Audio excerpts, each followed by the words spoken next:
This story is a fictional, speculative narration inspired by ancient Indian texts, archaeological mysteries, and the ancient aliens hypothesis.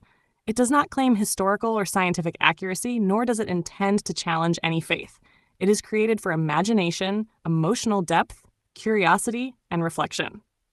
Long before India had a name, before rivers were mapped, before mountains were measured, the sky was not empty.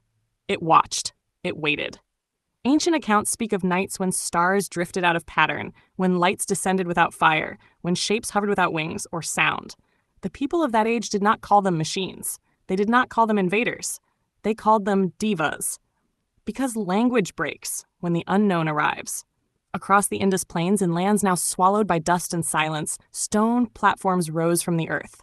Cold, precise, unforgiving.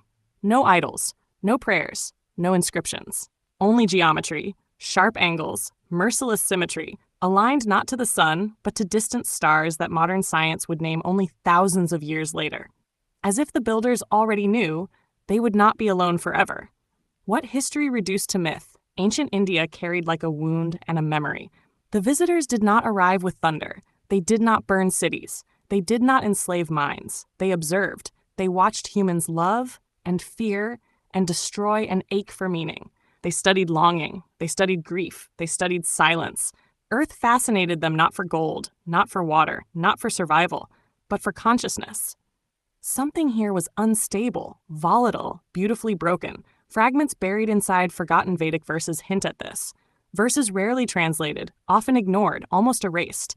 The visitors did not speak. They resonated. They did not command. They tuned. Only a few humans could feel them. Only minds exhausted by desire and emptied by loss could register the signal. Those humans became rishis.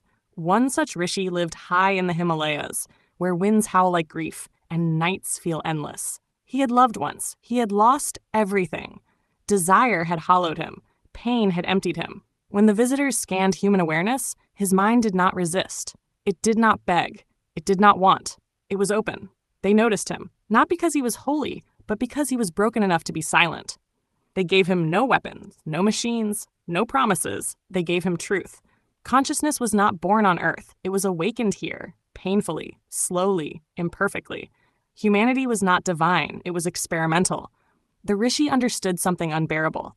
The Devas were never gods. They were witnesses. When they left, humans could not accept the emptiness. We turned memory into ritual, longing into worship, loss into religion. Meditation became prayer. Mantras became chants. Temples became cages for something that was never meant to stay.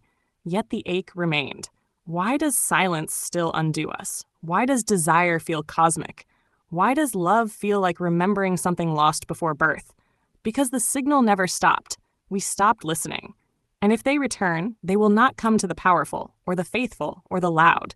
They will come to the broken, to the ones who have loved deeply, lost completely, and finally learned to be still. Because silence is not emptiness.